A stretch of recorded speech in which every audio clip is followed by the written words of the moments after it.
Bible తెరచి మీరు చూడండి. మార్కు సువార్త 9వ అధ్యాయం. మార్కు సువార్త 9వ అధ్యాయం 22వ వచన భాగం. మార్కు సువార్త 9వ అధ్యాయం 22వ వచన భాగం. ఒకరు చదువుతుండగా మీరు బైబిల్ తెరిచి ఆ వచన భాగాల్లో ఉన్నటువంటి మాటలను మీరు శ్రద్ధగా దేవుని మాటలు వినే ప్రయత్నం చేయండి. అది వాణ్ణి నాశనము చేయవలెనని తరచుగా అగ్నిలోను నీళ్ళల్లోనూ పడద్రోయును. ఈ మాట మీరు నోట్ చేసుకోండి. ఏమైనను నీ వలనైతే మా మీద కనికరపడి మాకు సహాయము చేయుమనెను. ప్రభువారు శరీరధారిగా ఉన్నప్పుడు ఓ సందర్భంలో ఓ పర్యాయం ఒక తండ్రి తన కుమారుణ్ణి తీసుకొని ప్రభువారి దగ్గరకు వచ్చి ప్రభువారి దగ్గర వేడుకుంటూ ఉన్నారు. చేతులు జోడించి ప్రభువును అడుగుతూ ఉన్నాడు. ఏమని అడుగుతున్నాడంటే, ఏమైనా నీ వలనైతే మా మీద కనికరపడి మాకు సహాయము చేయి. ఆ తండ్రి పలికిన మాటల్లో ఒక మాట నన్ను బాగా ఆకర్షించిందండి. కనికరపడి. ఆ తండ్రి ప్రభు దగ్గర ఏం కోరుకుంటున్నాడంటే కనికరాన్ని కోరుకుంటున్నాడు. ఏం కోరుకుంటున్నాడు చెప్పండి? మా మీద కనికరపడు. నా బిడ్డ పరిస్థితి బాగోలేదు, వానికి ఒక దెయ్యం పట్టింది, బాల్యపు దినాల్లోనే అది వాడిని పట్టింది, అది వాడిని నాశనం చేయాలని చూస్తూ ఉంది, తరచుగా నీళ్ళలో పడద్రోస్తూ ఉంది, తరచుగా అగ్నిలో పడద్రోస్తూ ఉంది.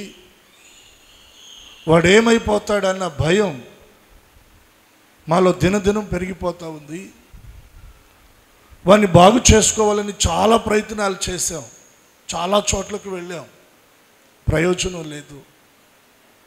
చివరిగా నిన్ను ఆశ్రయిస్తూ నీ దగ్గరకు వచ్చాం ప్రభువా, ఏమైనా నీ వలనైతే మా మీద కనికరపడు.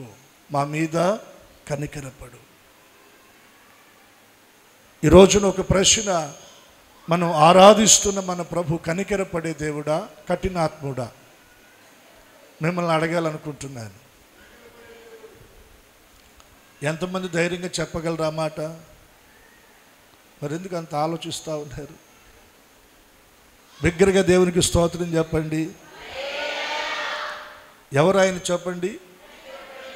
కనికరపడే దేవుడు. నీ స్థితిని చూసి నీ మీద కనికరపడే దేవుడు, నీ బాధను చూసి నీ మీద కనికరపడే దేవుడు,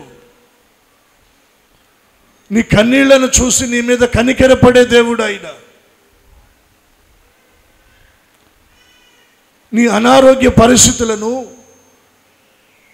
నీ ఆర్థిక ఇబ్బందులను, నీ కుటుంబ పరిస్థితులను చూసి ఆయన కనికరపడే దేవుడు. కఠినాత్ముడు కాదండి, తన హృదయాన్ని కఠినపరుచుకునేవాడు కాదు ఆయన. కనికరము కలిగిన దేవుడు. మన కన్నీటిని తుడిచే దేవుడు. చప్పట్లు కొట్టి దేవుని నామాన్ని కనపరుద్దా. ఈ 9వ మాసంలో మనము ఆరాధిస్తున్న మన దేవుని కనికరం మన మీదకి దిగివచ్చునుగాక. మన దేవుని కనికరం మన మీద నిలిచి ఉండునుగాక. ఆయన కనికరపడి మన కన్నీటిని తుడచి ఆయన మనల్ని ఆదరించే దేవుడు అండి. ఆయన మనల్ని ఆదరించే దేవుడు. నేను దేవుని వాక్యాన్ని చదువుతూ ఉన్నప్పుడు మన దేవుని కనికరము ఎంత మనం చూద్దామండి. మీరు ద్వితోపదేశకాండం 4వ అధ్యాయం 31వ వచ్చిన భాగాన్ని మీరు గమనించగలిగితే, మీరు బైబిల్ తెరిచి ద్వితోపదేశకాండం 4వ అధ్యాయం 31వ వచనం, నీ దేవుడైన యెహోవా ఎవరంట? ఆయన కనికరము గల దేవుడు గనుక ఆయన నిన్ను చేయి విడువడు, నిన్ను నాశనము చేయడు, తాను నీ పితరులతో ప్రమాణము చేసిన నిబంధనను మరచిపోడు మరచిపోడు మరచిపోడు. దేవుడు నీతో చేసిన వాగ్దానం, నీ పితరులతో చేసిన వాగ్దానం నీ పక్షంగా ఆయన మరచిపోడు. ఆయన ఎవరు అంటే కనికరము గల దేవుడు. కనికరము గల దేవుడు. ఆయన నిన్ను చెయ్యి విడిచిపెట్టడు. ఆయన నిన్ను చెయ్యి విడిచిపెట్టడు. యెషయా గ్రంథంలో సియోను తను అనుకుంటుందంట, ఏమనంటే దేవుడు నన్ను మరిచిపోయాడు, దేవుడు నన్ను విడిచిపెట్టాడు అని. అలా తన ఆలోచనలో ఆ తలంపు వచ్చిందో లేదో వెంటనే దేవుడు మాట్లాడుతున్నాడు. ఏమని మాట్లాడుతున్నాడో తెలుసా? గర్భమున పుట్టిన బిడ్డను స్త్రీ కరుణింపకుండా తన చంటి బిడ్డను మరచునా? ఎవరు మరవరు కదా. ఒకవేళ వారైనా మరచుదురు గాని నేను నిన్ను మరువను. చూడుము, నిన్ను నా అరచేతులలో నేను చెక్కుకున్నాను. ఎక్కడ చెక్కుకున్నాడంటే ఆయన మనలను, ఆయన అరచేతులలో మనం చెక్కబడ్డామండి. నేను, మీరు, మనమందరం కూడా ఎక్కడున్నామో తెలుసా? ఆయన అరచేతుల్లో ఉన్నాం. హల్లెలూయా. నిన్ను ఎంత ఘనంగా, ఎంత విలువగా నిన్ను ఎంచితే నీ కొరకు ఆయన తన ప్రాణాన్ని పెడతాడు. నిన్ను ఎంత ప్రేమిస్తే నీ కొరకు ఆయన తన ఆఖరి రక్తపు బొట్టును కూడా చిందించడానికి, దారపోయడానికి వెనకాడకుండా సిలువకు అప్పగించబడతాడు. అర్థమవుతుందా నీకు? ఆయన నిన్ను ఎంత ప్రేమించాడు, ఎంత ప్రేమిస్తే నీ కొరకు ఆయన ప్రాణం పెట్టాడు. నిన్ను ఎంత ప్రేమిస్తే ఆయన తన రక్తమంతా నీ కొరకు ధారపోసాడు. తన అరచేతుల్లో నిన్ను చెక్కుకున్నాడంట. జిగిటమ్మను కుమరవాని చేతిలో ఉన్నట్టు ఇశ్రాయేలు వారలారా మీరు నా చేతిలో ఉన్నారు అని అన్నాడు. రెండు చేతులు దేవునికి స్తోత్రం చెల్లిద్దాం. ఎవరి చేతిలో ఉన్నాం మనం? కొంచెం గట్టిగా చెప్పండి, కొంచెం గట్టిగా చెప్పండి. విడిచిపెడతాడు ఆయన? జార విడుస్తాడు ఆయన? ఏ పరిస్థితుల్లో కూడా ఆయన నిన్ను విడిచిపెట్టాడు. ఏ పరిస్థితుల్లో కూడా ఆయన నిన్ను జార విడవడు. ఆయన అసలు పట్టుకోలేదంట విడిచిపెట్టడానికి, జార విడవడానికి ఆయన నిన్ను పట్టుకోలా. తన అరచేతుల్లో నిన్ను చెక్కుకున్నాడు ఆయన. పట్టుకుంటే ఒకవేళ జారిపోతావేమో. పట్టుకోలేదు ఆయన, చెక్కుకున్నాడు, అరచేతుల్లో చెక్కుకున్నాడు ఆయన నిన్ను. ఎలా విడిచిపెడతాడు? నీ దేవుడైన యెహోవా కనికరము గల దేవుడు. ఆయన నిన్ను విడిచిపెట్టడు, నిన్ను నాశనానికి అప్పగించడు. నీ పితరులతో ఆయన చేసిన వాగ్దానమును నీ విషయమై ఆయన మరచిపోడు. కనికరము కలిగినటువంటి దేవుడు. ఆ తండ్రి వేడుకుంటున్నాడు, నా మీద కనికరపడయ్యా, నా బిడ్డ మీద కనికరపడయ్యా, నా కుటుంబం మీద కనికరపడయ్యా. ఆయన కనికరపడే దేవుడు. చూడండి, కీర్తన గ్రంథంలో ఒక మాట నేను మరలా మీకు జ్ఞాపకం చేసి ముందుకు వెళతాను. 119వ కీర్తన 156. మీరు ఈ మాట కూడా చూడండి. 119వ కీర్తన, యెహోవా నీ కనికరములు, ఈ మాట మీరు నోట్ చేసుకోండి. యెహోవా నీ కనికరములు మితిలేనివి. అంటే వాటికి ఇంత అని మనం పరిధిని నియమించలేం, కొలత వేసి ఇంత అని మనం చెప్పలేం. 1 కేజీ, 2 కేజీలు, 5 కేజీలు, 10 కేజీలు, 100 కేజీలు అని మనం చెప్పలేం. ఇంత అని చెప్పలేని కనికరము కలిగినటువంటి దేవుడు ఆయన. యెహోవా నీ కనికరములు మితిలేనివి. మితిలేనంతగా ఆయన ఈ మాసంలో మన మీద కనికర పడతా ఉన్నాడు. ఒక పరిధి, ఒక లిమిట్ లేదు. ఆయన కనికరము సమృద్ధిగా మన మీద కుమ్మరించబడుతూ ఉంది. ఆయన కనికరం మన మీదకి వస్తే మన కన్నీరు తుడవబడుతుందండి. మన దుఃఖ దినాలు ముగించబడతాయి. నిట్టూర్పు, అంగలార్పు యేసు నామములో తొలగిపోతుంది. ఏ విషయాల్లో నువ్వు విచారపడుతూ కృంగిపోయి ఉన్నావో, ఏ విషయాల్లో నీవు నీ హృదయంలో వేదనను, బాధను అనుభవిస్తున్నావో, ఆ విషయాలలో ఒక నెమ్మదిని దేవుడు నీకు ఇస్తాడు. మితిలేని కనికరం, మితిలేని కనికరం ఆయన మన మీద చూపబోతా ఉన్నాడు. ఆ తండ్రి అడిగినట్టు నీవు నేను అడగాలి. ఏమని అడగాలి? ఏమైనా నీ వలన అయితే అన్న మాట మనకు అవసరం లేదు. ఆయన వలన కానిది ఏది కూడా లేదు. ఆ మాట కొంచెం పక్కన పెట్టి మనం అడగవలసింది ఏంటి? కనికరపడి, మా మీద కనికరపడి, అయ్యా నా మీద కనికరపడు, నా కుటుంబం మీద కనికరపడు, నా బిడ్డల మీద కనికరపడు. నువ్వు కనికరము కలిగిన దేవుడవు. నీ కనికరానికి మితి లేదు. నువ్వు కనికర పూర్ణుడవు. నా పరిస్థితులను ఒక్కసారి దృష్టించి చూడయ్యా, నా బాధను ఒక్కసారి దృష్టించి చూడయ్యా, నా కుటుంబ పరిస్థితులను ఒకసారి దృష్టించి చూడయ్యా, మా మీద కనికరపడయ్యా అంటే నిశ్చయముగా ఆయన కనికరం మన మీదకి దిగివచ్చునుగాక. ఆయన కనికరం మన మీదకి దిగివచ్చునుగాక.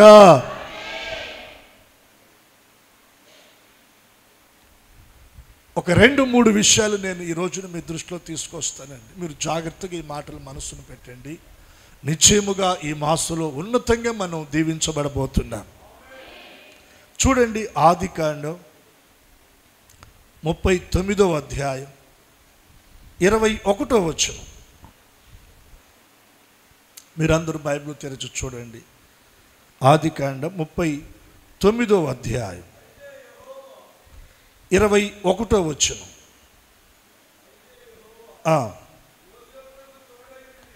యోసేపునకు తోడయుండి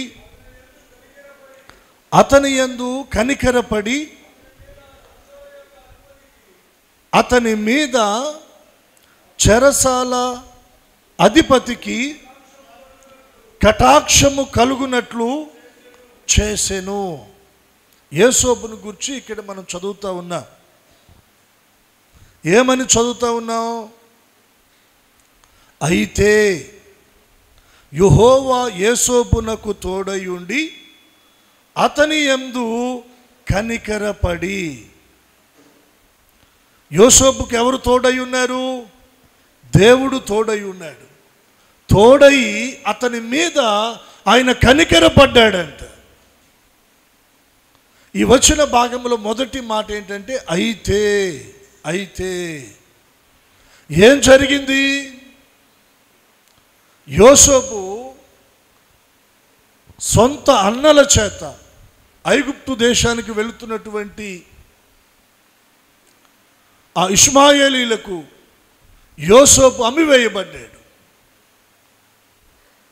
యోసేపును కొనుక్కున్నవారు మరలా ఐగుప్తు దేశం వచ్చిన తర్వాత మారు బేరానికి కాస్త లాభం చూసుకొని మరలా పోతీఫరుకు అమ్మేశారు. సంతలో కొంతమంది పశువులను కొని మారు బేరానికి మరలా అమ్ముతారు చూడండి, లాభాన్ని చూసుకొని. యోసేపును అలా అమ్మేశారు.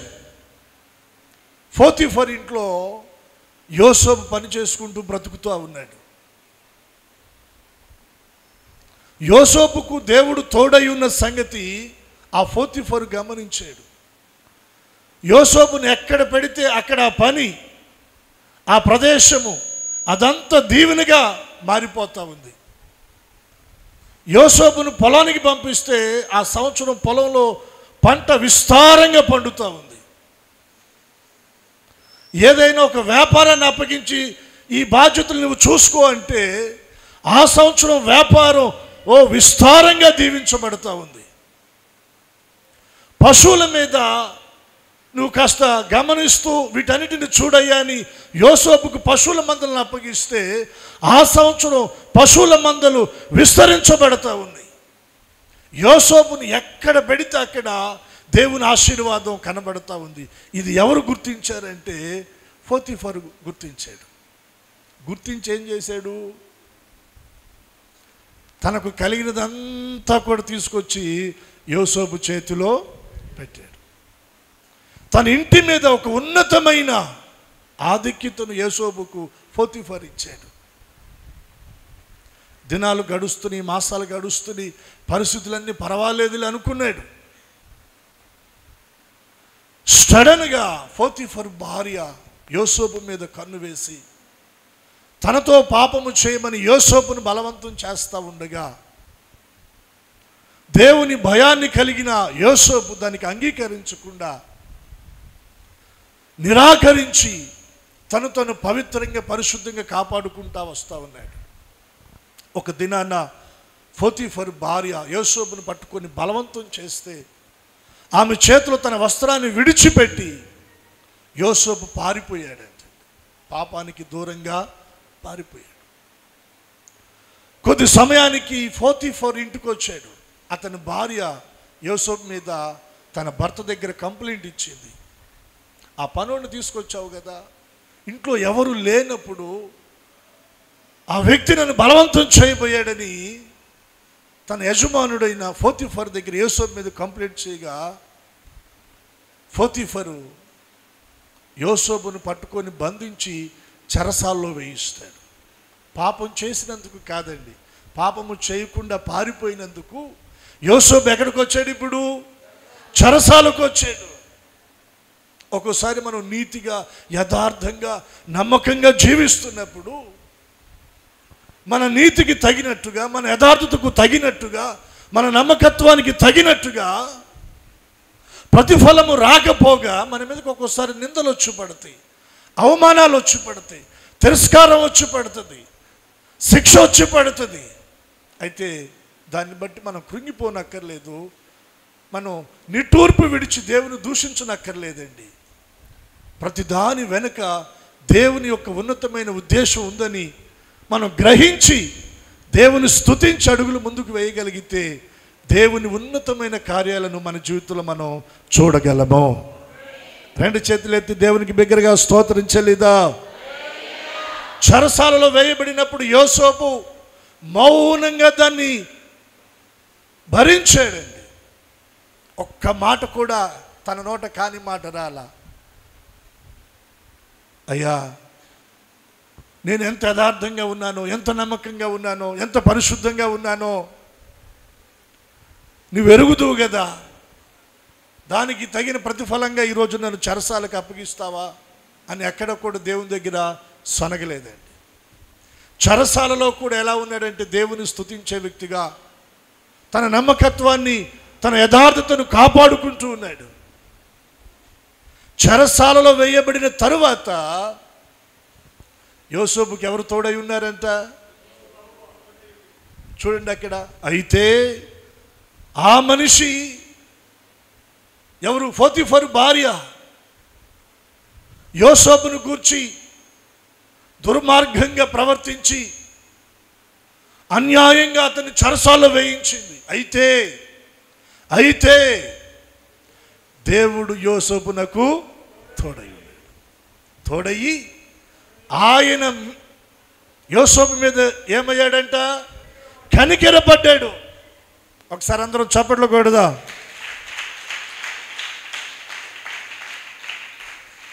నిష్కారణంగా ఒకవేళ నీవు చేయని తప్పుకు నువ్వు నింద అవమానాన్ని భరిస్తున్నావా?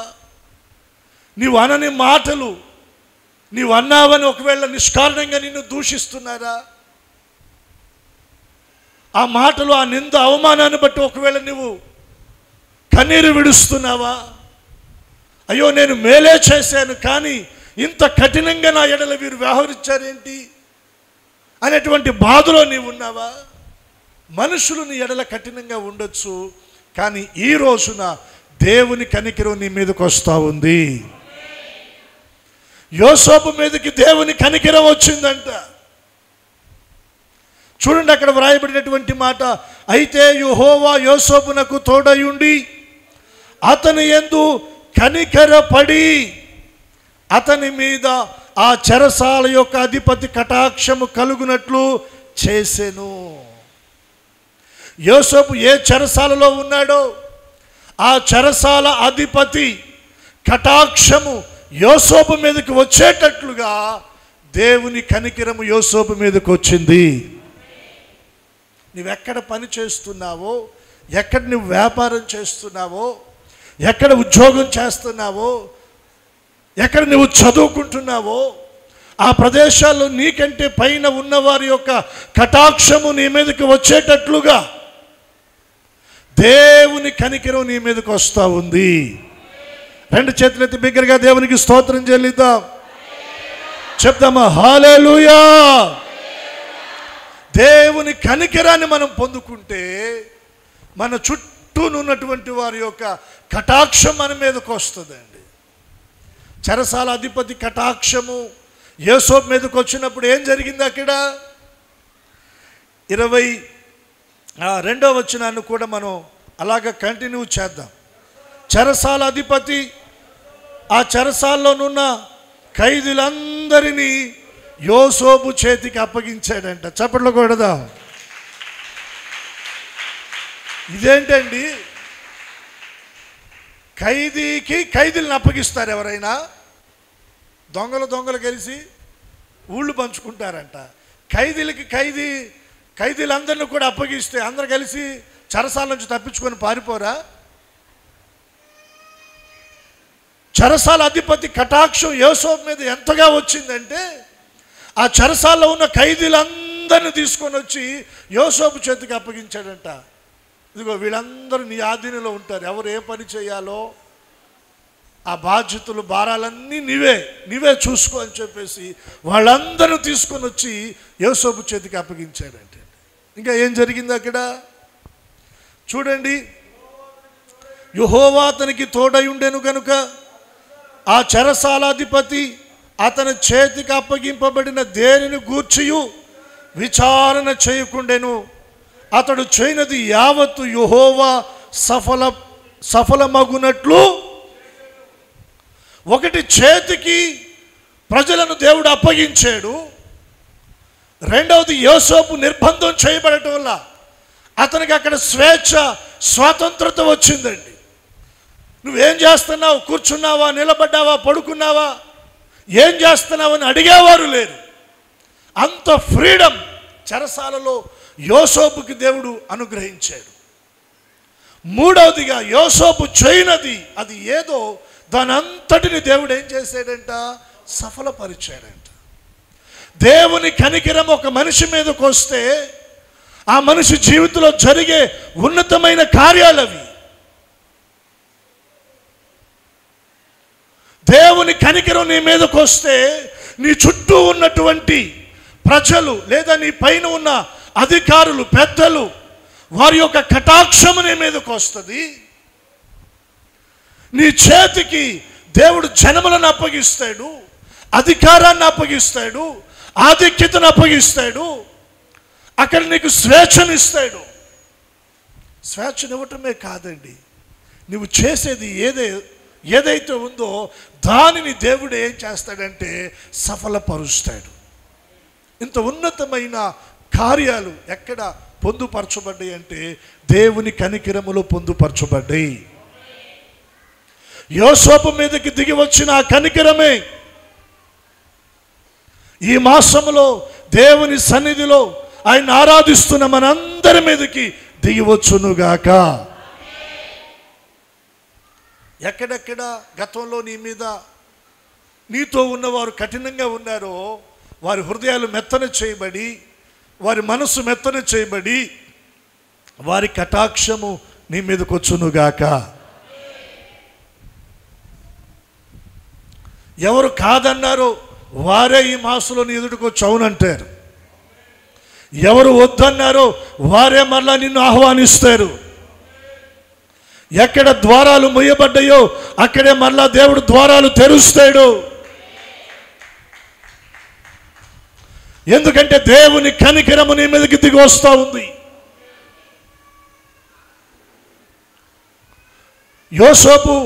యోసేపు మీద ఆయన కనికరపడ్డాడంట. కనికరపడితే యోసేపు జీవితం ఎంత అద్భుతంగా మారిపోయిందండి.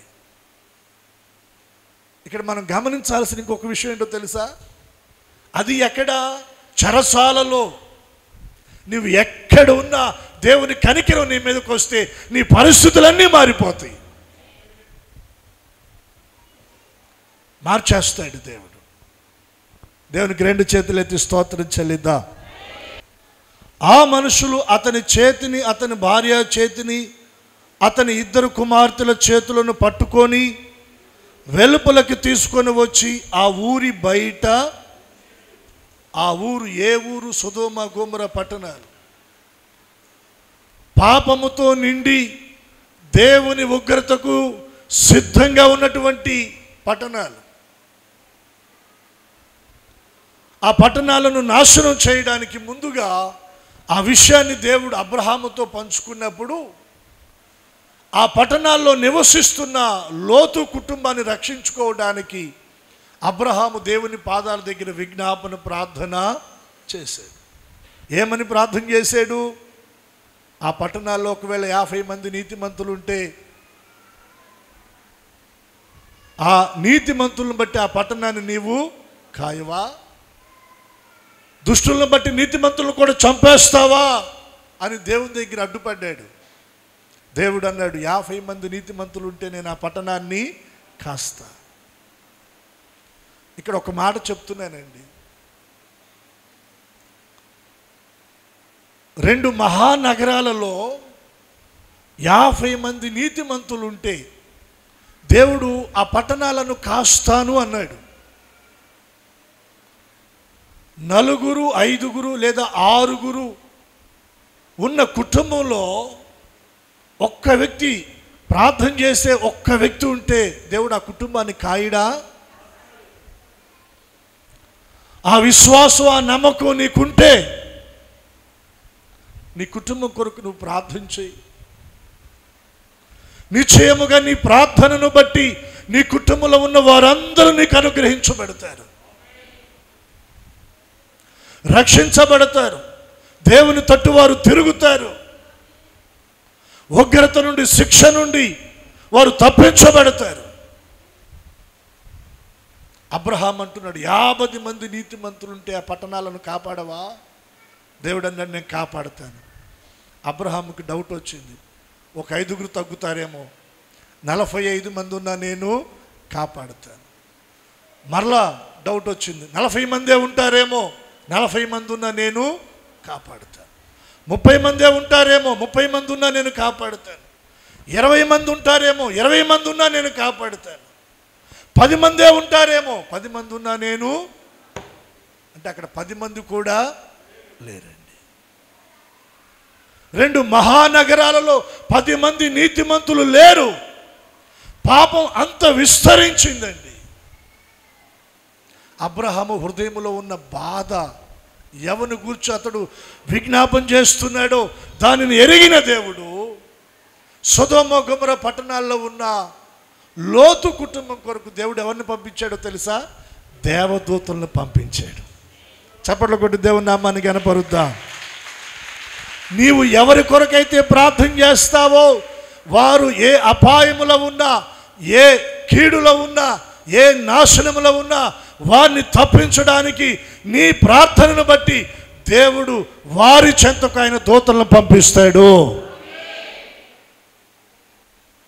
నీ భర్త బయటికి వెళుతూ ఉన్నాడు, వ్యాపారానికి, చేతి పనికి, వ్యవసాయానికి, ఇంకో చోటికి వెళుతున్నాడు కుటుంబాన్ని పోషించుకోవడానికి.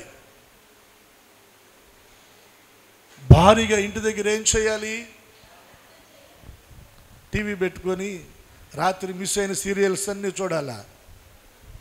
ఏం చేయాలా? ప్రార్థన చేయాలి. నీ ప్రార్థన ఏం చేస్తుంది? నీ భర్త వెళుతున్న ప్రయాణ మార్గాల్లో దేవుడు తోడై ఉండి ఆయన నడిపించినట్లుగా దేవుని కాపుదలను తనకి అనుగ్రహిస్తుంది. ఒకవేళ అపాయంలో, కీడులో, ప్రమాదంలో పడే పరిస్థితులు వస్తే దేవుడు తన దూతను పంపించి కాపాడేటట్లు చేస్తుంది. నీ ప్రార్థన నీ కుటుంబానికి ఒక ప్రాకారం, నీ ప్రార్థన నీ కుటుంబానికి ఒక కాపుదల, ఒక అగ్ని కంచుగా ఉంటుందండి. నమ్మితే రెండు చేతులెత్తి స్తోత్రం చెల్లిద్దాం. దేవదూతలు వచ్చారు ఎవరి దగ్గరికి? సొదొమ గొమొర్రా పట్టణాల్లో నివసిస్తున్న లోతు ఇంటికి వచ్చారంట. లోతు తన ఇంట చేర్చుకున్నాడు.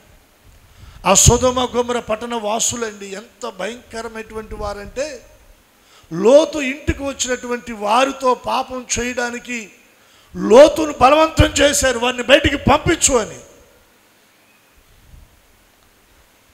అయితే లోతు దానికి ఒప్పుకోలేదు. లోతుని ఆ ఇంటిలోనికి లాగేసి లోతు ఇంటికి వచ్చిన దేవదూతలు తలుపు వేసి వారికి అంధకారం కలగచేయగా ఆ రాత్రంతా తడువులాడారు, కానీ ద్వారం ఎక్కడుందో వారికి అర్థం కాలేదంట. తెల్లవారుతుంది. ఇప్పుడు ఆ దేవదూతలు లోతుతో మాట్లాడుతూ ఉన్నారు. ఈ పట్టణాలను దేవుడు అగ్నితో కాల్చివేయబోతా ఉన్నాడు, మీరు ఈ పట్టణాన్ని విడిచిపెట్టి ఇదిగో పలానా ప్రాంతానికి వెళ్ళండి. లోతు తడవ చేశాడంట. లోతు భార్య తడవ చేసింది. ఎందుకు? లోతు ఇద్దరు కుమార్తెలకు అక్కడ సంబంధాలు చూశారు. నెక్స్ట్ వారి వివాహాలు జరగాలి, దానికి సంబంధించిన కార్యక్రమాలు ఉన్నాయి. ఇప్పుడు సడన్గా ఇక్కడి నుంచి వెళ్ళిపోతే మరి వివాహ కార్యక్రమాలు విషయం ఏంటి, అల్లుళ్ళ విషయం ఏంటి, మంచి చెడ్లు ఏంటి, ఇవన్నీ ఆలోచనలు రకరకాలుగా లోతు ఆలోచనలో మెదులుతూ ఉన్నాయి. లోతు భార్య ఆలోచనలో మెదులుతూ ఉన్నాయి. ఆ దేవదూతలు అన్నారు, నీ కుమార్తెలతో పాటు వారికి సంబంధించిన వారు ఎవరైనా ఉంటే వారిని కూడా తీసుకొని బయటికి రా. లోతు వెళ్ళి అల్లుళ్ళకి చెప్పాడు, కాబోయే అల్లుళ్ళకి చెప్పాడు, దేవుడు ఈ పట్టణాన్ని కాల్చేయబోతున్నాడట, మీరు కూడా రండి అంటే వారు రావటానికి ఇష్టపడాలి. వారు రావడానికి ఇష్టపడకపోతే లోతు కూడా అక్కడ తడవు చేశాడంట. లోతు కూడా తడవు చేశాడు. తడవు చేయడం ద్వారా దేవుని ఉగ్రత రాబోతా ఉంది, దేవుని శిక్ష రాబోతా ఉంది. ఎలాగైనా వీరిని తప్పించాలి దేవుని ఆలోచన. లోతు తడవు చేశాడు, కానీ దేవుని కనికరము లోతు మీదకి వచ్చిందండి. అదే ఆ వచనంలో మనం చూస్తాం. మీరు చూడండి 16వ వచనం. అతడు ఏం చేశాడంట? తడవు చేశాడు. అప్పుడు అతని మీద యెహోవా కనికరపడుట వలన. ఎవరు కనికరపడ్డారు చెప్పండి? వాస్తవానికి లోతు తడవు చేస్తున్నాడు, కానీ అతని మీదకి ఎవరు కనికరం వచ్చింది? దేవుని కనికరం వచ్చింది. తడవు చేస్తే వారు సొదొమ గొమొర్రా పట్టణాల మీదకి వస్తున్న ఉగ్రతలో వారు నశించిపోతారు. వారు నశించిపోకుండానట్లుగా దేవుని కనికరము లోతు మీదకి, అతని కుటుంబం మీదకి వచ్చి ఆ మనుషులు ఏం చేశారంట? వారి చేతులు పట్టుకొని బలవంతంగా అక్కడుండి వారిని బయటికి తీసుకుని వచ్చి ఊరి బయట నిలబెట్టి, ఇదిగో ఆ ప్రాంతానికి మీరు వెళ్ళిపోండి. ఇక నేను మీకు చెప్పదలిచిన మాట ఏంటంటే, ఒక్కోసారి మన అమాయకత్వం కానివ్వండి, మన నిర్లక్ష్యమో కానివ్వండి, మన అవివేకమో కానివ్వండి, లేదా మన బుద్ధిహీనతో కానివ్వండి, దేవుడు మాట్లాడుతున్నప్పటికీ కూడా దేవుని మాట చెవివ్వకుండా కొన్ని విషయాల్లో మనం తడవ చేస్తూ వస్తున్నాం. మన జీవితాన్ని మార్చుకోకుండా, మన ప్రవర్తన దిద్దుకోకుండా, మన క్రియలను చక్కబెట్టుకోకుండా ఇంకా తడవ చేస్తున్నాం. మారు మనసు పొందడానికి తడవ చేస్తున్నాం. బాప్తిజము పొందడానికి తడవ చేస్తున్నాం. దేవుని మందిరానికి వెళ్ళడానికి తడవ చేస్తున్నాం. దేవుడు మనకు అప్పగించిన బాధ్యత పరిచర్య చేయడానికి తడవ చేస్తున్నాం. మనం తడవ చేస్తున్నప్పటికీ కూడా మన మీదకి రావలసిన శిక్ష నుండి మనం తప్పించబడడానికి దేవుడు తన కనికరాన్ని మన మీదకి పంపిస్తున్నాడు. అర్థమైతే 2 చేతులు ఎత్తి స్తోత్రం చెప్పండి. వాస్తవానికి నువ్వు చేసిన తడవు అది నీ మీదకి శిక్షను తీసుకొని రావాలి.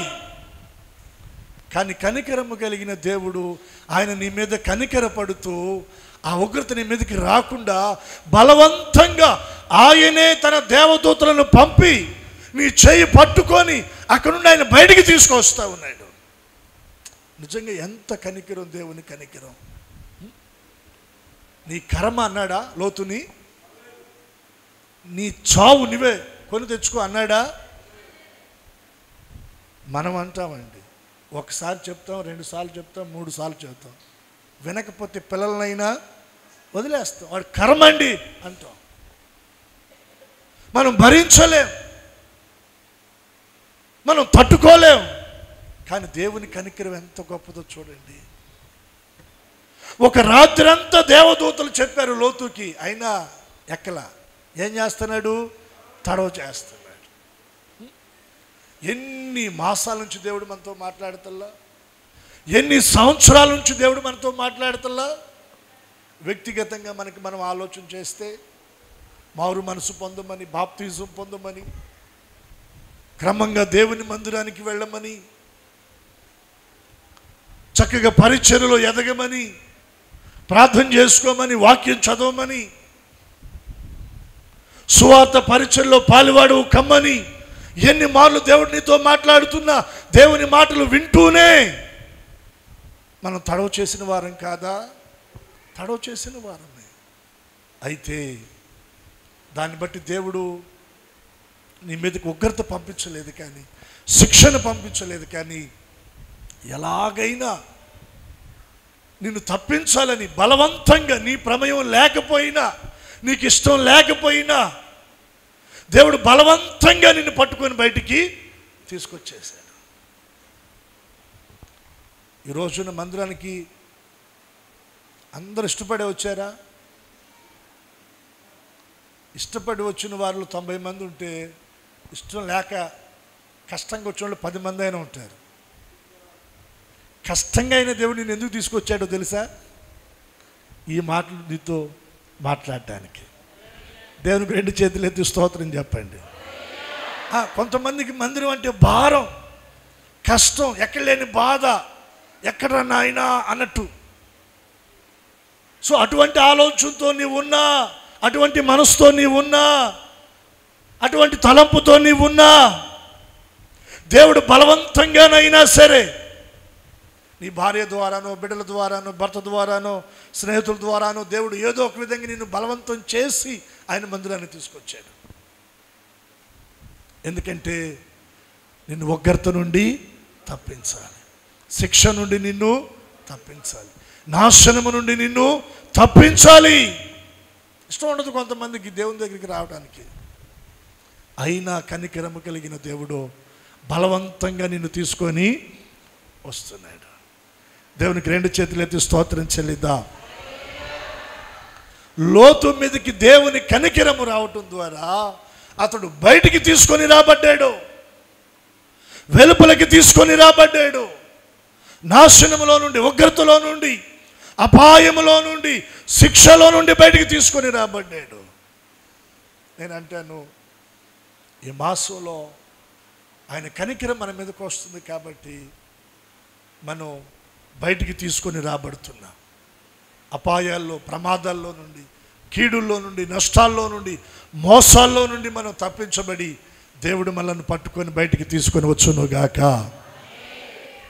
మూడో విషయాన్ని నేను మీకు జ్ఞాపకం చేస్తాను. చూడండి, మీరు మీకా గ్రంథం 7వ అధ్యాయం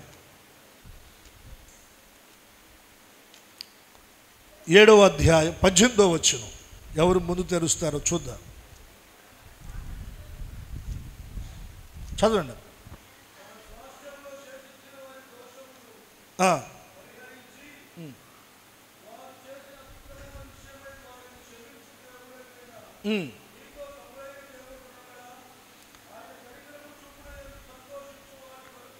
ఇక్కడ ఒక మాట మీరు గమనించండి. నీతో సముడైన దేవుడున్నాడా?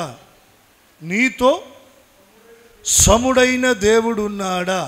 ఏ విషయంలో? మీరు ఆ వచనాన్ని కంటిన్యూ చేస్తే, ఆయన కనికరము చూపుట యందు సంతోషించువాడు. చప్పట్లు కొడదా గట్టిగా, కొంచెం గట్టిగా.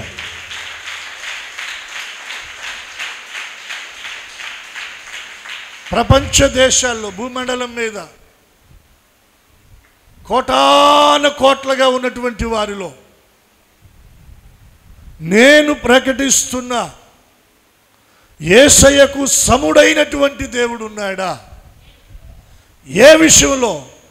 కనికరము చూపుట యందు సంతోషపడే విషయంలో ఆయనతో సముడైన వారు ఎవరైనా ఉన్నారా? భూమి ఈ కొన నుండి ఆ కొన వరకు, ఈ దిక్కు నుండి ఆ దిక్కు వరకు మీరు తిరిగిన ఆయనతో సముడైన వారు ఎవరు కూడా మీకు కనబడరు. నిజంగా చలనం ఉంటే చప్పట్లు కొట్టచ్చు.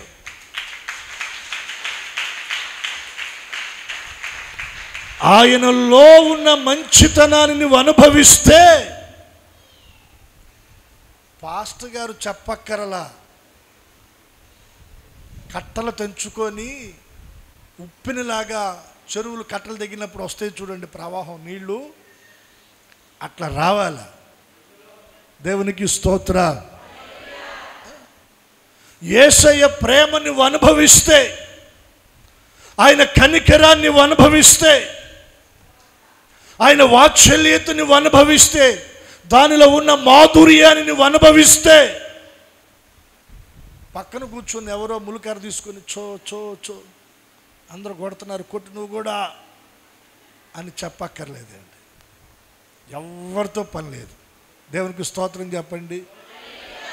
ఒక విషయం జ్ఞాపకం వస్తూ ఉంది. దైవజనులు యేసన్న గారు ఓ చోట వాక్యం చెప్తా ఉన్నారంట.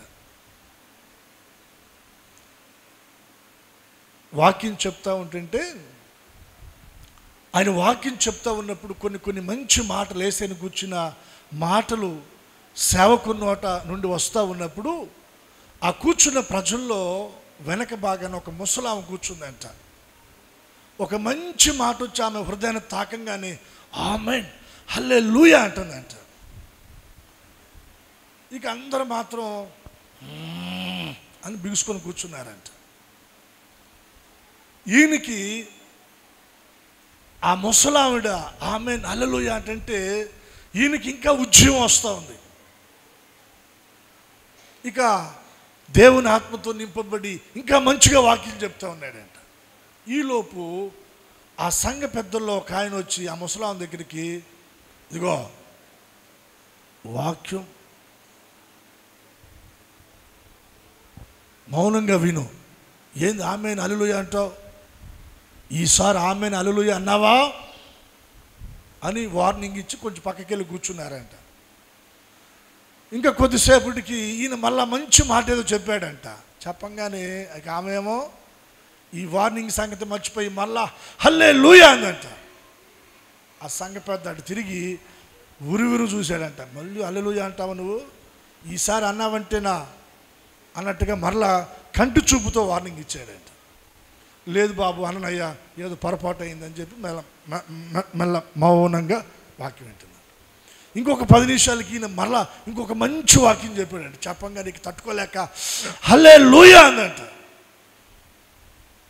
ఇక ఆ సంఘ పెద్ద ఇంకో సంఘ పెద్దని పిలుచుకొని, ఈ మనిషి ఇటుంటే మొత్తం పాడు చేసేటట్టుంది, ఇక లాభం లేదురా, చెరో చేయి పట్టుకొని ఆ ముసలి దాన్ని బయటికి తీసుకెళ్దామని ఆమె దగ్గరకు వచ్చి చెరో చేయి పట్టుకొని పైకి లేపారంట. ఆమందంట, అయ్యా నేను చేసిన తప్పేం లేదు, దేవుని సేవకులు వాక్యం ప్రకటిస్తూ ఉంటుంటే కొన్ని మాటలు నా హృదయాన్ని తాకుతున్నప్పుడు నేను హల్లెలూయా స్తోత్రం చెప్పాను అంతే. కానీ జరిగిన గొప్ప కార్యం ఏంటో తెలుసా? యేసు ప్రభుని ఒక గాడిదే మోసింది, నన్ను మాత్రం ఇప్పుడు 2 గాడిదలు మోస్తున్నాయి అందంట.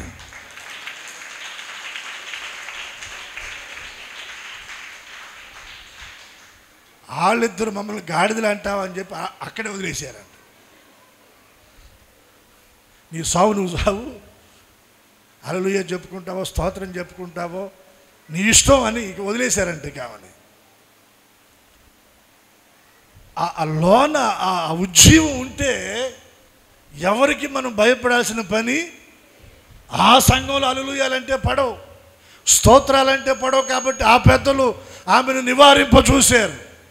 ఇక్కడ హల్లెలూయా అంటే బాధపడేవారు ఎవరు లేరు, స్తోత్రం అంటే బాధపడేవారు ఎవరు లేరు, ఆమేనంటే బాధపడేవారు ఎవరైనా చూస్తున్నారా? మీకెళ్ళి ఉరిమి నోరు ముయ్యి అని ఎవరైనా అంటున్నారా? మరి ఎందుకు? దేవుడు మనకి స్వేచ్ఛనిచ్చాడు ప్రభువును స్తుతించడానికి. హల్లెలూయా చెప్దామా? హల్లెలూయా. ఆయన ప్రేమను ఆస్వాదించాలి మనం. ఒక మంచి రుచికరమైనటువంటి ఆహార పదార్థాలను మనం భుజిస్తున్నప్పుడు దాన్ని ఎలా ఆస్వాదించి ఆ ఫీల్ వ్యక్తపరుస్తామో, దేవుని సన్నిధిలో దేవుని మాటలు వింటున్నప్పుడు కూడా ఆ మాటలు మన హృదయాన్ని తాకుతున్నప్పుడు ఆ ఫీల్ మనలో కలగాల. చచ్చిపోయిన వాడి దగ్గరికి వెళ్ళి స్తోత్రం చెప్పురా అంటే చెప్తాడా? వాడిని గిలినా చెప్పడు, గిచ్చినా చెప్పడు, దవడకేసి కొట్టినా చెప్పడు. ఎందుకని? ప్రాణం పోయింది. ఆత్మీయంగా మనం చనిపోయిన వారం కాదు. దేవునికి స్తోత్ర. ఆయనలో మనం జీవించుచున్న వారము, ఆయనలో బ్రతికి ఉన్నవారం మనం. ఆయనతో సముడైన దేవుడు ఎవరైనా ఉన్నారా? భూమి ఈ కొన నుండి ఆ కొన వరకు, ఈ దిక్కు నుండి ఆ దిక్కు వరకు, ప్రపంచ దేశాలు, భూమండలం అంతా కూడా మీరు సర్వే చేస్తే యేసయ్యకు సముడైనటువంటి వారు ఎవరు కూడా లేరు. ఆయన కనికరము కలిగిన దేవుడు, కనికరము చూపుట యందు సంతోషపడే దేవుడు. ఈ మాసంలో మన ఎడల కనికరాన్ని చూపడానికి ఆయన సంతోషపడుతున్న దేవుడు. చప్పట్లు కొట్టేసేనా మని కనపరుద్దాం. యేసోపు మీదకి కనికరము దిగి వచ్చినట్లుగా నిశ్చయముగా చప్పట్లు కొడుతున్న మన మీదకి ఆయన కనికరము దిగి వచ్చునుగాక. చెరసాలలో సహితము యోసేపు పరిస్థితులను మార్చిన దేవుడు నిశ్చయముగా ఈ మాసంలో మన పరిస్థితులను మార్చునుగాక. మన ఎడల కనికర పడడానికి ఆయన సంతోషపడతా ఉన్నాడండి. సంతోషపడతా, బాధపడతల్లా. బంధువులు బాధపడతారు నువ్వు బాగవుతుంటే, కాస్త ఇంప్రూవ్మెంట్ అవుతూ ఉంటుంటే. స్నేహితులు అసూయపడతారు, కానీ యేసయ్య సంతోషపడతాడు. నువ్వు ఇల్లు కడితే ఆయన సంతోషపడతాడు, నువ్వు వాహనానికి ఉంటే ఆయన సంతోషపడతాడు, నీకు ఉద్యోగం వస్తే ఆయన సంతోషపడతాడు, నీ జీవితంలో ఉన్నతమైన కార్యాలు నువ్వు పొందేటట్లుగా ఆయన నీ ఎడల కనికరాన్ని చూపడానికి సంతోషపడుతున్నాడండి. ఆ వచనంలో ఉన్న మాటలు ఏంటో తెలుసా? తన స్వాస్థ్యములో శేషించిన వారి దోషమును పరిహరించి వారు చేసిన అతిక్రమముల విషయమై వారిని క్షమించు దేవుడు అయిన నీతో సముడైన దేవుడున్నాడా? ఆయన కనికరము చూపుట యందు మరలా మన యందు ఆయన జాలి పడతా ఉన్నాడంట. స్వాస్థ్యంలో శేషించిన వారు మనమే. ఏమంటున్నాడు? దోషము పరిహరించి వారు చేసిన అతిక్రమము విషయమై వారిని క్షమిస్తున్నాడు. దోషాన్ని క్షమిస్తున్నాడు, అతిక్రమాన్ని క్షమిస్తున్నాడు. గతంలో తెలుసో తెలియకో మన అడుగులు తడబడ్డాయి, మన పాదాలు తొట్టిల్ని కుడి ఎడమలకు మనం తొలగిపోయాం, నోరు జారాం, తొందరపడ్డాం, చేయకూడని పనులు, మాట్లాడకూడని మాటలు, వెళ్ళకూడని ప్రదేశాలు, చేయకూడని పనులు మన జీవితంలో దొర్లి వెళ్ళినాయి. అయితే వాటన్నిటిని ఆయన జ్ఞాపకం చేసుకొని వాటిని బట్టి ఆయన మనను శిక్షించడం లేదు. ఆయన ఏం చేస్తున్నాడో తెలుసా? నీ ఎడల నా ఎడల కనికరాన్ని చూపుతూ వాటన్నిటిని ఆయన క్షమించేస్తున్నాడు. దేని కొరకు క్షమిస్తున్నాడు? మళ్ళా మొదలు పెడతావనా? మళ్ళా అదే మార్గంలో నడుస్తావనా? అదే పిచ్చి పిచ్చిగా పనులు చేస్తావనా? కాదండి. నీ మనస్సును మార్చుకొని దేవుని కొరకు బ్రతుకుతావని, నీ ప్రవర్తన దిద్దుకొని దేవుని కొరకు బ్రతుకుతావని,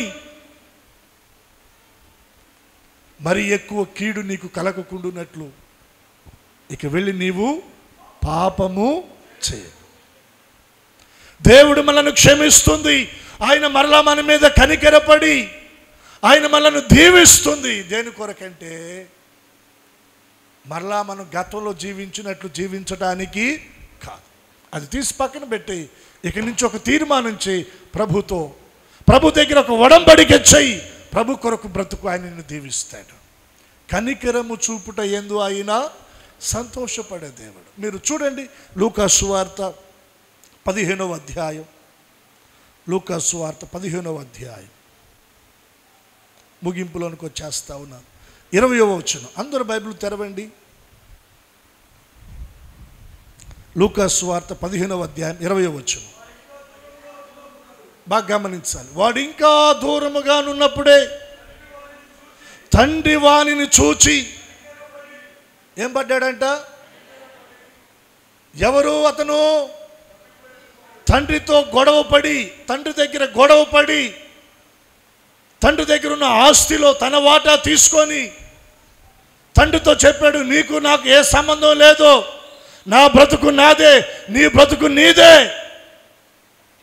అని మూర్ఖంగా మాట్లాడి తండ్రి దగ్గర ఉన్న ఆస్తిని తీసుకొని తండ్రికి దూరంగా వెళ్ళిపోయినవాడు. తండ్రికి దూరంగా వెళ్ళిపోయినవాడు. తండ్రికి దూరంగా వెళ్ళి ఏమైనా బాగుపడ్డా? ఆ ఆస్తితో ఏం చేశాడు? దుర్వ్యాపారం చేశాడు. ఆ దుర్వ్యాపారంలో ఏమున్నాయి? అల్లరితో కూడిన, త్రాగుబోతుల, చేయదగని, మోసం, అన్యాయం, ఇవన్నీ కూడా అతడు చేసి తండ్రి దగ్గర తెచ్చుకున్న ఆస్తంతా పాడు చేశాడు. ఇంకొక మాట కూడా వ్రాయబడిందండి, వేశ్యలతో పాడు చేశాడని తన అన్న అంటాడు. తర్వాత దుర్వ్యాపారం వలన వేశ్యలతో ఆస్తంతా పాడు చేశాడు. చివరికి ఎక్కడికి చేరాడు? పందుల దగ్గరికి చేరాడు. పందుల దగ్గరికి చేరి పందులు తినే పొట్టుతో తన ఆకలి తీర్చుకుందాం అనుకున్నాడు. అక్కడ కూడా అవకాశం. అక్కడ బుద్ధి వచ్చి, తండ్రిలు జ్ఞాపకం వచ్చి, తండ్రి జ్ఞాపకం వచ్చి తన మనసులో ఒక తీర్మానం చేసుకొని అక్కడి నుండి లేచి ఎక్కడికి వస్తున్నాడు? తండ్రి దగ్గరకు వస్తున్నాడు. ఎక్కడి నుంచి వస్తున్నాడు? పందుల దగ్గర నుంచి. మంచి వాసన ఉంటుందా? మంచి బట్టలు వేసుకున్నాడా? స్నానం చేసుకున్నాడా? ఈ శౌరం అంతా పెరిగిపోయింది, గడ్డం అంతా పెరిగిపోయింది, పిచ్చోళ్ళలాగా మారిపోయాడు. ఇటువంటి కుమారుని భౌతికంగా శరీర సంబంధమైన తండ్రి చేరదీస్తాడా? వాడు ఇంకా దూరంగా ఉండగానే దగ్గర కూడా రాలా. వాడు ఇంకా దూరంగా ఉండగానే తండ్రితో గొడవపడి తండ్రి ఆస్తి తీసుకొని తండ్రికి దూరంగా వెళ్ళిపోయిన కుమారుడు ఇంకా దూరంగా ఉండగానే తండ్రి ఆస్తి అంత వేషలతో పాడు చేసి దుర్వ్యాపారంతో పాడు చేసిన కుమారుడు కదా.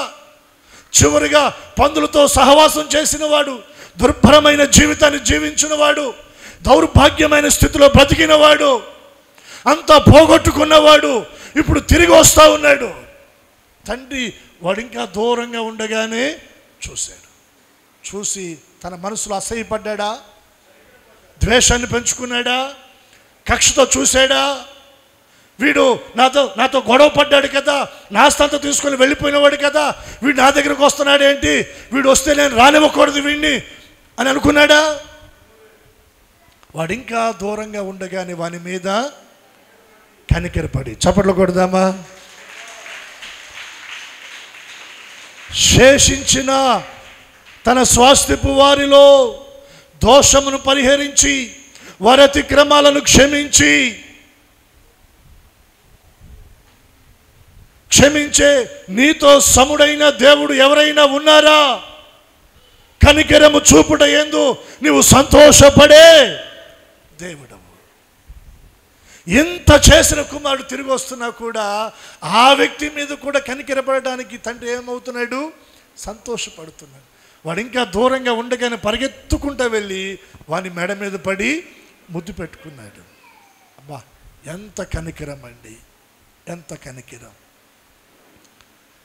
ఆయనతో సముడైన దేవుడు ఎవ్వరు కూడా లేరు అనడానికి ఇది నిదర్శనం. అంతగా ఆయన మనల్ని ప్రేమిస్తున్నాడు. ఆయనకు విరోధంగా, వ్యతిరేకంగా, ఆయన దుఃఖ పెడుతూ, ఆయన బాధ పెడుతూ ఎన్నో కార్యాలు, ఎన్నో పనులు మనం చేశాం. చేయలేదా? అయినా ఆయన వైపు తిరిగితే, ఆయన చెంతకు అడుగులు వేస్తే త్రోసేసాడా? ఆయన కౌగిల్లోకి తీసుకొని మెడ మీద పడి ముద్దు పెట్టుకున్నాడు. ఎంత ప్రేమ అండి, ఎంత ప్రేమ! చిన్న చిన్న వాటిని మన పిల్లల విషయంలో మనం తట్టుకోలేకపోతున్నాం. కానీ మన విషయమే దేవుడు ఎంత ప్రేమ చూపుతున్నాడు. ఆయన కనికరం ఎంత గొప్పదో. మూడవదిగా నేను మీకు జ్ఞాపకం చేస్తున్నాను, కనికరము చూపుట యందు ఆయన, నువ్వు ఏ పరిస్థితుల్లో ఉన్నా, దేవునికి విరోధంగా జీవిస్తూ సమస్తాన్ని కోల్పోయి దయానీయమైన స్థితిలో ఉన్నా, నువ్వు దేవుని వైపు తిరిగితే ఆయన నీ మీద కనికరపడే దేవుడు. ఆయన ప్రేమను నీ ఎడల వెల్లడి చేస్తాడు. నీ మీద ఆయన పడిపోతాడు, నీ మీద పడి నిన్ను ముద్దు పెట్టుకుంటాడు. ఆయన ఇంటిలోనికి తీసుకొని వెళ్తాడు. నీకు కావలసినవన్నీ కూడా ఆయన మళ్ళీ తిరిగి ఇస్తాడు. అంత కనికరము ఆయన ద్వారా మనం పొందుదుముగాక. ప్రార్థన చేసుకుందాం. అందరూ తలలు వంచండి. ఈ మాటలను ప్రభు మనందరి వినికిడిలో దీవించునుగాక. ప్రార్థన చేసుకుందాం.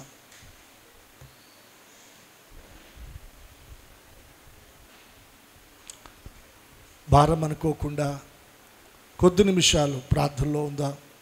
ఎవరు అనాలోచనగా ఉండొద్దు, అటు ఇటు తిరిగే ప్రయత్నం కూడా చేయొద్దు. పరిశుద్ధాత్మ దేవుని ఆ ప్రసన్నత మన మధ్యన మనను ఆవరించి ఉంది. ప్రభు ఒక్కొక్కరిని ఆయన దర్శిస్తూ ఉన్నాడు. ఒక్కొక్కరిని ఆయన తాకాలని ఆశపడుతున్నాడు. తన కనికరముతో మనల్ని నింపాలని ఆశపడుతున్నాడు. మన కుటుంబాలు ఆయన కనికరముతో నింపబడినట్లుగా మోకరించగలిగినటువంటి వారు మోకరించండి. మోకరించలేని వారు ప్రభు దగ్గర చేతులు పైకెత్తండి. ఒకవేళ మీరు పైకి చేతులు ఎత్తలేకపోతే చేతులు జోడించండి. ప్రభు దగ్గర వేడుకోండి. ఆ తండ్రి ప్రభువును వేడుకున్నట్లుగా, మా మీద కనికరపడయ్యా. ఈ మాట చెప్పలేవా? దేవుని దగ్గర, ఆయన పాదాల దగ్గర ఈ మాట చెప్పలేవా? మా మీద కనికరపడయ్యా, మా మీద కనికరపడయ్యా అని ఒక మాట చెప్పలేవా? నా కుటుంబాన్ని జ్ఞాపకం చేసుకోయ్యా, నా బిడ్డల మీద మీ కనికరము రానివ్వండి అయ్యా. ప్రభువా, నా పిల్లలు చదువుకుంటున్నారయ్యా, చేతి పనులు చేస్తూ ఉన్నారు ప్రభువా, వారి మీద నీ కనికరం ఉండాలయ్యా. నా భర్త జ్ఞాపకం చేసుకో తండ్రి, చేతి పని చేస్తూ ఉన్నాడు, ప్రయాణాల్లో ఉంటున్నాడు, వ్యాపారంలో ఉంటున్నాడయ్యా. నా భర్త మీదకి నీ కనికరము రావాలయ్యా. నా భార్య బిడ్డల మీదకి నీ కనికరము రావాలి ప్రభువా. నీ కనికరము కావాలి తండ్రి. యోసేపు మీద మీరు కనికరపడ్డారు కదయ్యా, లోతు మీద మీరు కనికరపడ్డారు కదా నాయన. తప్పిపోయిన కుమారుడు తిరిగి వచ్చినప్పుడు మీరు కనికరపడ్డారు కదయ్యా, మీరు త్రోసివేయలేదు కదా ప్రభువా. ఈ దీనుని మీరు త్రోసివేయమాకండి అయ్యా, ఈ దీనురాలని మీరు త్రోసివేయమాకండి ప్రభువా. మీ కౌగిల్లోకి తీసుకోండి అయ్యా, అక్కుడు చేర్చుకోండి నాయన. మీ కనికరమ మా మీదకి రానివ్వండి అయ్యా. నోరు తెరిచి అడుగుదాం, ఎవరు మౌనంగా ఉండొద్దు. కనికరము కలిగిన నా దేవుని హస్తము నీ కొరకే చాపబడతా ఉంది. కనికరము కలిగిన నా దేవుని హస్తము నీ కుటుంబం మీదకి చాపబడతా ఉంది. కనికరము కలిగిన నా దేవుని హస్తము నీ చేతి పనుల మీదకి చాపబడతా ఉంది. కనికరము కలిగిన నా దేవుని హస్తము నువ్వు చేస్తున్న వ్యాపారం మీదకి చాపబడతా ఉంది. నా దేవుని హస్తము నీ మీదకి చాపబడతా ఉంది. మేలు కలుగు చేయటకై నా దేవుని హస్తము నీకు తోడుగా రాబోతా ఉంది. కీడు నుండి నేను తప్పించడానికి నా దేవుని హస్తము నీకు తోడుగా రాబోతా ఉంది. తోడై నిన్ను బలపరచబోతా ఉంది. మునుపెన్నడు లేని విధముగా ఈ మాసములో దేవుని కార్యాలు నువ్వు చూడబోతా ఉన్నావు. దేవుని మహిమ నువ్వు చూడబోతున్నావు. దేవుని శక్తితో నువ్వు నింపబడబోతున్నావు. నీ కుటుంబాన్ని ఆవరించు చీకటి తొలగించబడతా ఉంది. నీ కన్నీరు తుడువబడబడతా ఉంది. ఓ రీబా షబాల రాబా తురాబాల రాబా రీబాల రాబా షబాల రాబా తురాబాల రాబా రీబాల రాబా తురాబా షబాల రాబా బాబా బాబా బాబా. Glory glory glory glory glory. మహిమ మహిమ మహిమ మహిమ. ఓ రాబా షబాల రాబా రీబాల రాబా తురాబా షబాల రాబా రాబాల రాబా షబాల రాబా. చప్పట్లు కొట్టి యేసయ్య నామాన్ని కనపరుద్దాం. మన బలమంతటితో చప్పట్లు కొడదాం. ఆయన కనికరము కొరకై వేడుకుందాం. రాబా తురాబా షబాల రాబా రీబాల రాబా తురాబా షబాల రాబా రాబాల రాబా తురాబాల రాబా. ఆయన కనికరము మితిలేనిది. ఆయన కనికరములు మితిలేనివి. మితిలేని ఆయన కనికరములు మన కుటుంబాల మీద నిలిచి ఉండునుగాక.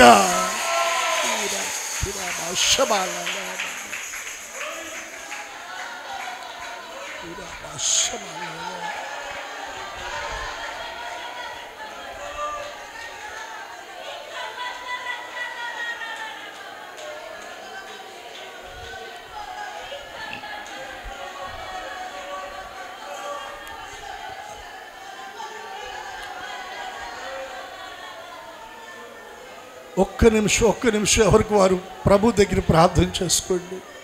కళ్ళు తెరిచట్టు చూసే సమయం కాదు ఇది. ప్రియ దేవుని బిడ్డ, పరిశుద్ధ ఆత్మ దేవుని సన్నిధి మన మధ్య ఉంది. ఆయన ప్రసన్నత మనల్ని ఆవరించింది. ఆయన మన మధ్యన సంచరిస్తున్నాడు. ఆయన మన హృదయాలను చూస్తూ ఉన్నాడు.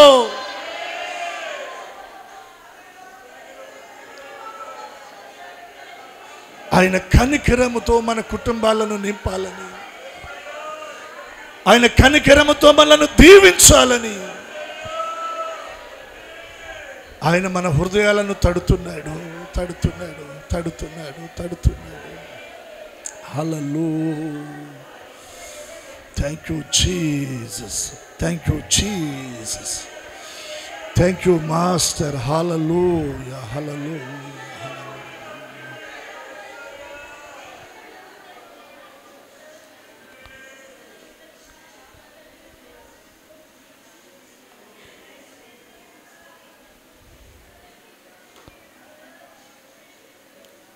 మీ కొరకు చిన్న ప్రార్థన చేస్తాను. ఆ తండ్రి తన కుమారుని విషయమై ప్రభువుని వేడుకున్నట్లుగా నీ కొరకు నీ కుటుంబం కొరకు ప్రభువుని వేడుకొనడానికి నిదర్శనంగా నీ కుడి చేతిని ఆకాశం తట్టుని వెత్తగలిగితే నీ కొరకు నేను ప్రార్థన చేస్తాను. ఆ తండ్రి మీద ప్రభు కనికరపడి తన కుమారుని బాగు చేసినట్లుగా ఈ పునరుద్ధానపు ఆరాధనలో నీ మీద కనికరపడి నీ కుటుంబ పరిస్థితులను ప్రభు చక్కపెట్టాలని ఆశపడతా ఉన్నాడు. నీ బిడ్డలను దీవించాలని ఆశపడతా ఉన్నాడు. నీ కన్నిటిని తుడవాలని ఆశపడుతున్నాడు ఆయన.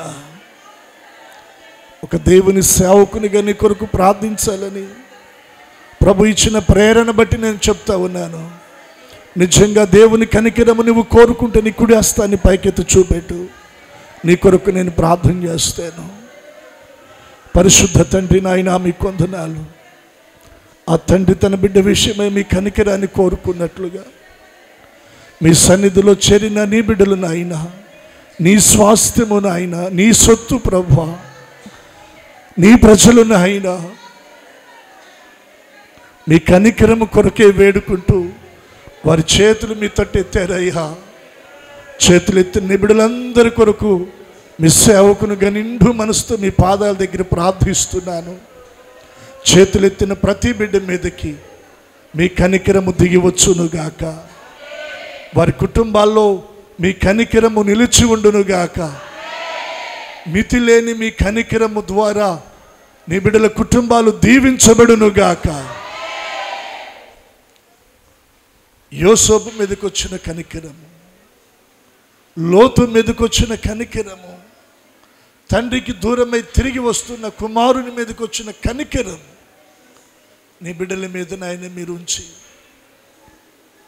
నీ బిడ్డల జీవితంలో ఉన్నతమైన మీ దీవెన ఆశీర్వాదాలతో బిడ్డలను మీరు బలపరచండి. ఎవరు బలహీనులుగా శారీరక అనారోగ్యంతో ఉన్నారో అటు వారిని ఇప్పుడే మీరు తాకి ఆ బలహీనతలు, అనారోగ్య పరిస్థితుల నుండి విడిపించండి. కుటుంబాల్లో ఆర్థిక సమస్యలు, అప్పుల, రుణ సమస్యలతో ఎవరైతే బాధపడుతున్నారో ఆ రుణమనే కాడి యేసు నామములో విరగగొట్టబడునుగాక. నీ బిడ్డల చేతుల కష్టార్జితాన్ని మీరు ఆస్వాదించుదురుగాక. చేతి పనులు, వ్యాపారాలు, ఉద్యోగాలు, వ్యవసాయం యేసు నామములో దీవించబడునుగాక. ప్రయాణాల్లో క్షేమాన్ని కలగచేయండి. పిల్లల చదువులను మీరు ఆస్వాదించండి. నిబిడలు తలపెట్టు కార్యాలను మీరు సఫలము చేయండి. తోడై బలపరచండి. ప్రతి ఒక్కరిని మీ చేతులకు అప్పగిస్తూ యేసు నామమును ప్రార్థించి అడుగుచున్నాము తండ్రి.